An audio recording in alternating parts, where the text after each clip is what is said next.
Let's talk about James Cook.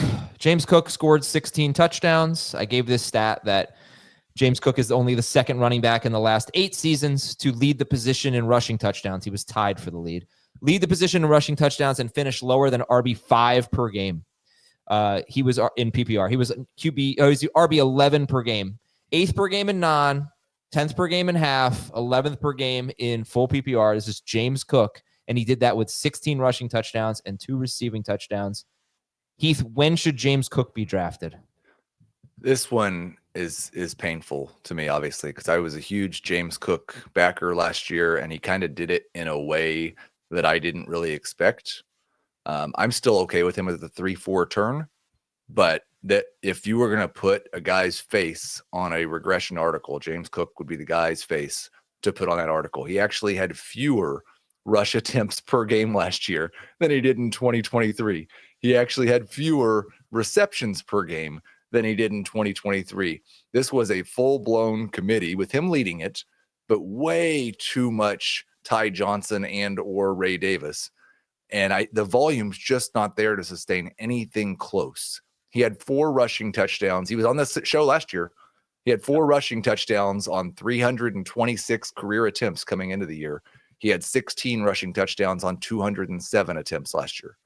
And he's unhappy with his contract. Yes, that's a big deal. If he holds out from training camp, I think everybody will make him one of the easiest fades in fantasy. Jamie, where are you on James Cook? I agree. It's tough to say, go get him. When you have a lot of things that are potentially happening. Now, if he does show up for camp and he is a good soldier, does get a contract extension, that'll make things a little bit more comforting for what his potential could still be. But the touchdowns are going to come down. To whatever extent it is going to be how he performs. I don't think the receptions will dramatically increase because of how this offense is operating and will continue to operate. I don't think the carries will increase because I think they'd like Ray Davis and will give him chances to carry the ball. So if he's not, probably close to 15 total touchdowns, then you're looking at a guy that is closer to probably the 20th running back than the 10th. What do you? That's really close to where he is in my projections. I think I have him at RB18 right now. James Cook was RB19 per game in 2023 when he had 6 total touchdowns, 2 rushing, 4 receiving. He did have more catches that year. And I pointed out to Dave, the Bills ran the second fewest plays in football last year. So they ran, I think, 5 fewer plays per game. And but they are a pretty run-heavy team since Joe Brady took over. So here's my take. I want to know what you guys think of this. Now, holdout is a different situation. If he holds out, everything changes. If he doesn't hold out, James Cook is one of my favorite picks in round 3. I know this regression thing, absolutely, I get it. I don't expect him to score a touchdown per game, but he is the lead running back for one of the consistently best offenses every single year. He's a factor near the goal line. It's not just Josh Allen. I've made this point before that there have been years where Frank Gore or Latavius Murray have actually gotten their fair share of goal line carries, and they just haven't done anything with it. Well, Cook led the team in goal line carries last year. He also had a lot of long runs because he's really good. He is a great player on a great offense. He is their lead running back. He is a super safe pick in round 3, assuming he doesn't hold out, and he's one of my favorite picks. Your thoughts? I don't think anybody's saying not to take him in round 3. But I love him in round 3. I don't even. That's fine. Especially if you go, receiver, and everything's lined up right for him, receiver, tight end. It's a great spot to take a chance on a guy like you said in this offense and what he has shown you. Because even at what he produced in 2023, I think being a top 20 running back is something he can replicate. Yeah, exactly. How he gets there will be the interesting part of it. But to count on him to score, 16 rushing touchdowns, again, 18 total touchdowns, and to be one of the leaders in that category, I think then you're taking a little bit too much of a risk in just expecting that to be the case.